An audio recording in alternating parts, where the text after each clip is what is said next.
Good morning everyone, I hope you all are good. So आज हम अपना solar system का जो भी सब्जेक्टिव टाइप क्वेश्चंस है उसको डिस्कस करने वाले हैं। जो एमसीक्यू छूटा है वो आप अपने आप उसको करेंगे, ठीक है, वो आपका होमवर्क है। तो आंसर द फॉलोइंग है। पहला क्वेश्चन है, what is solar system. Solar system किसे कहते हैं? A solar system refer to a star all object that travel in orbit और फिक्स्ड पाथ अराउंड इट। यानी कि सोलर सिस्टम है कि जिसमें एक स्टार होता है और जो भी बाकी ऑब्जेक्ट्स होते हैं वो उसके अराउंड एक फिक्स्ड पाथ पे घूमते हैं, उसको हम कहते हैं सोलर सिस्टम। ठीक है, आई थिंक ये क्लियर हो गया क्योंकि हमने इसे क्लास में भी पढ़ा है, राइट। अब नेक्स्ट हम पढ़ते हैं क्या। नेक्स्ट क्वेश्चन है हमारा, अवर solar system is a part of which Galaxy. हमारा जो सोलर सिस्टम, यहाँ क्वेश्चन मार्क नहीं बना है तो बना देते हैं, किस गैलेक्सी का पार्ट है। तो our solar system is the part of Milky Way galaxy. ठीक है, now the next question is see, what keeps planet in orbit. क्या है जो हमारे प्लैनेट्स को सोलर सिस्टम में ऑर्बिट में रखता है?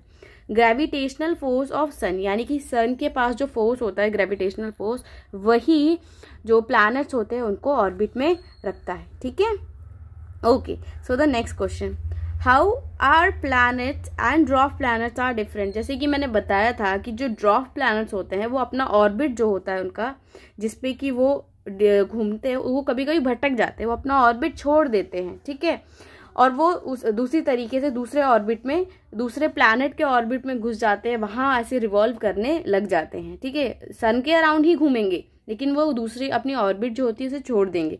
लेकिन प्लैनेट्स क्या होते हैं? प्लैनेट्स कभी भी अपना जो ऑर्बिट है वो नहीं छोड़ते हैं। ठीक है, तो यही एक डिफरेंस है। आप इसको पढ़ सकते हैं, यहाँ पर भी वही लिखा है जो मैंने अभी आपको बताया है। ठीक है, तो जो नेक्स्ट क्वेश्चन है वो क्या है, इज सन अ स्टार। क्या सन एक स्टार है? हम सबको पता है, यस, ये बात तो सही है कि सन एक स्टार है। Describe the sun and how it is important to अस।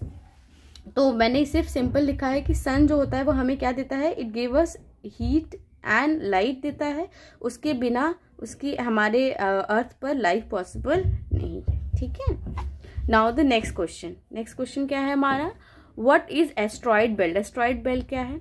जैसे एस्ट्रॉइड हमने पढ़ा था कि जो बहुत बड़े बड़े जो पत्थर होते हैं जो रिवॉल्व करते रहते हैं हमारे सोलर सिस्टम में, उन्हें हम एस्ट्रॉइड्स कहते हैं। ठीक है, 10,000 of these minor planets gather in a main asteroid belt. यानी कि क्या होता है कि जब बहुत सारे जब गैदर हो जाते हैं, ठीक है, ऐसे ही और एक बेल्ट जैसा बना देते हैं, तो इसे हम कहते हैं एस्ट्रॉइड बेल्ट। ठीक है, जब 10,000 ऑफ ये गैदर हो जाते हैं, ठीक है, दे फॉर्म, यहाँ पर गलत हो गया, यहाँ पर होगा दे लिखेंगे, यहाँ पर मैं मिटा के लिख दे रही हूँ।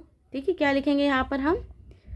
गैदर हो जाते हैं तो होगा यहाँ पर दे फॉर्म एस्ट्रॉइड बेल्ट। ठीक है, अब कॉमेट्स क्या होते हैं? जैसे हमने बताया थी, कॉमेट्स क्या है? Comets are snowball of frozen gases and rock. ठीक है, लेकिन जब ये सन के पास चली जाती हैं तो ये हीट अप हो जाती हैं और एकदम कैसे दिखने लगती हैं? ठीक है, ये एकदम जायंट ग्लोइंग हेड की तरह दिखती हैं। ठीक है, तो हमने हमारे जितने भी क्वेश्चन एंड आंसर्स हैं उसको कंप्लीट कर लिया है। आप इसको अपनी कॉपी में ज़रूर से ज़रूर लिख लेंगे। ठीक है, till next video, bye bye everyone, take care.